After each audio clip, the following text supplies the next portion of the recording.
ঘরে ঘরে সব মন্দিরগুলো সব পুরাই দিচ্ছে, কষ্ট মষ্ট করছে, মেয়ে দুটি তো অত্যাচার করছে, ধরে নিয়ে গেছে। কাল বিকেলে তো আমাদের বাসার সামনে বিশাল বিশাল কি হয়েছে, স্লোগান হয়েছে ওই যে জামাতরা। সদ্য বাংলাদেশ থেকে এদেশে এসেছেন, চোখে মুখে আতঙ্কের ছাপ এখনো স্পষ্ট। 24 ঘন্টা আগের কথা মনে করলেই এখনো কেঁদে ফেলছেন ঢাকার সাভারের বাসিন্দা এবং ইসকনের ভক্ত মঞ্জু মণ্ডল। ইসকনেরই সন্ন্যাসী চিন্ময় কৃষ্ণ দাসকে দেশদ্রোহিতার অভিযোগে গ্রেপ্তারের পর থেকে অগ্নিগর্ভ বাংলাদেশ। হিন্দুদের ওপর লাগাতার আক্রমণ চালিয়ে যাচ্ছে মৌলবাদীরা। ভাঙচুরের পাশাপাশি জোর করে বন্ধ করে দেওয়া হয়েছে ইসকনের একাধিক শাখা। ইসকনকে নিষিদ্ধ করার দাবি জানিয়ে ঢাকায় মিছিল করছে বিভিন্ন মৌলবাদী সংগঠন।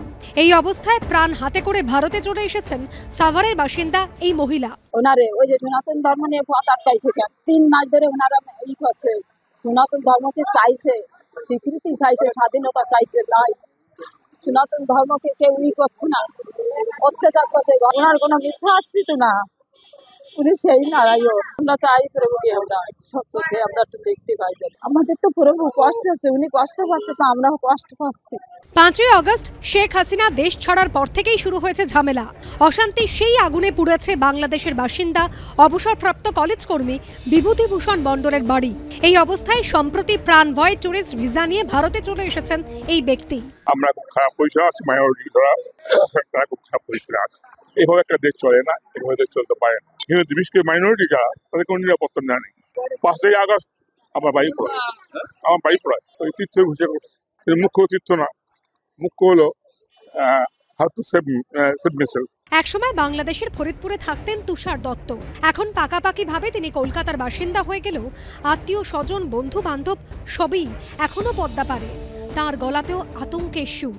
আমার বন্ধু বান্ধব কিছু আসার কথা ছিল, আমার আত্মীয় স্বজনও মাঝে মাঝে আসে, কিন্তু তারা এখন এমন পরিস্থিতি, চলমান পরিস্থিতির উপরে তারা এখন আর সাহস করে এগোতে পারছে না ভারতের দিকে। মানে তাদের বাড়িঘর তারা ভাঙচুর হচ্ছে, ব্যবসা বাণিজ্য করতে পারছে, কিন্তু বিভিন্ন জায়গায় শুনছি যে ডিমান্ড করছে তারা যে এত টাকা দিতে হবে, নাহলে কিন্তু তোর ব্যবসা বাণিজ্য করতে দেব না আমরা। হিন্দুদের বড় বড় প্রতিষ্ঠান ব্যবসা আছে, সে জায়গায় এসে ডিমান্ড করছে যে আমাকে দিতে হবে 5 লক্ষ টাকা। তারা কারা সেটাও বোঝা যাচ্ছে না। দমবন্ধকর এই পরিস্থিতি থেকে মুক্তি কবে মিলবে? কবে বুক ভরে শ্বাস নিতে পারবে বাংলাদেশের হিন্দুরা? প্রশ্নটা থাকছে। সমীরণ পাল ও ময়ূখ ঠাকুর চক্রবর্তীর রিপোর্ট, এবিপি আনন্দ।